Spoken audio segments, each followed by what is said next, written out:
37 ساڵ لەمەوبەر لە درێژەی سیاسەتی پاکتاوی ڕەگەزی و جینۆسایدی گەلی کورد ڕژێمی پێشووی بەعەز تەواوی دانیشتوانی ناوچەی باڵەکایەتی بۆ کۆمەڵگا زۆرەملەکانی هەرسێ پارێزگای هەولێر و دهۆک و سلێمانی ڕاگواست. باڵەکایەتی بەجارێک گوندەکانی لەگەڵ زەوی تەختکران و ئاوەدانیەک لە سنوورەکە نەما و ژێرخانی ئابووری ناوچەکە داڕما. بەشێک لە شایەت حاڵانی ئەو ڕۆژانە ڕووداوەکان بۆ پەیام دەجێڕنەوە.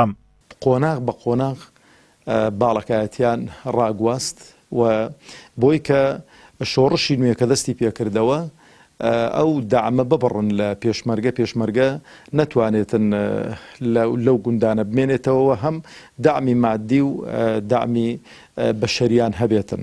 لەبەرەوە هەتا وەکو ساڵی 1983 کۆتایی ئەتوانم بڵێم بە گوندەکانی باڵەکایەتی هاتوو و هەمیان ڕاگواستن.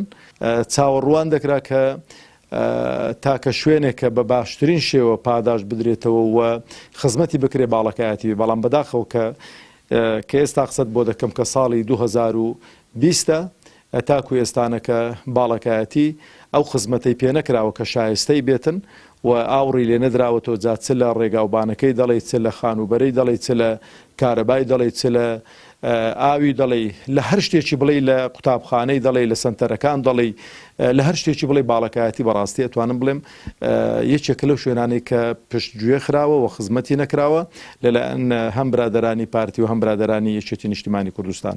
سەبەبەکە ئەوە بوو کە بڕیاری سەدامی ئەوە بوو ئەو جیانەی کە پێشمەرگەی تێدا بۆ وەختی خۆ شۆڕشی ئەیلولیش یان ئێستاش دەستیان ئەگاتێ هەمووی تەرحیلکە.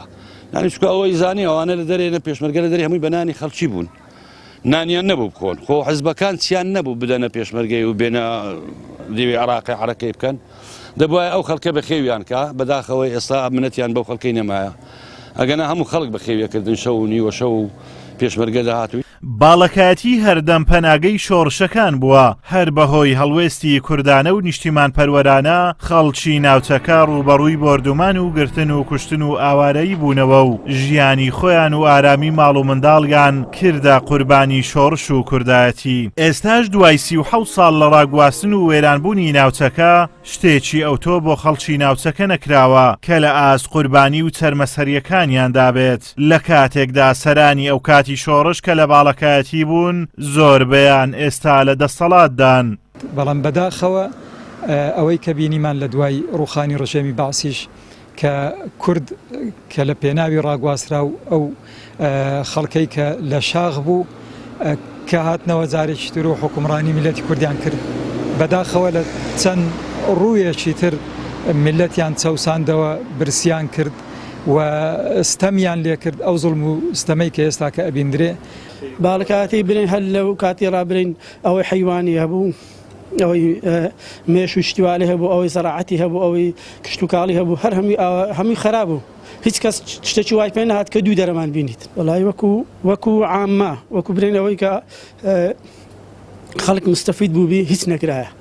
شاڵاوەکانی ڕاگواستنی باڵەکایەتی بە چەند قۆناغێک دەستی پێکرد. سەرەتا لە ساڵی 1970 شاڵاوەکە زۆرینەی ئاواییەکانی گرتەوە. بەو هۆیەوە زیاتر لە 90 گوند بوون ڕاگواستران. دواتر ساڵی 1970 ناحیەی سمیلان و دۆڵی ڕوستی گرتەوە. ساڵی 1983 دوا قۆناغی ڕاگواستن پیادەکرا کە تەواوی باڵەکایەتی گرتەوە بە قەزای چۆمانیشەوە کە سەنتەری باڵەکایەتیە.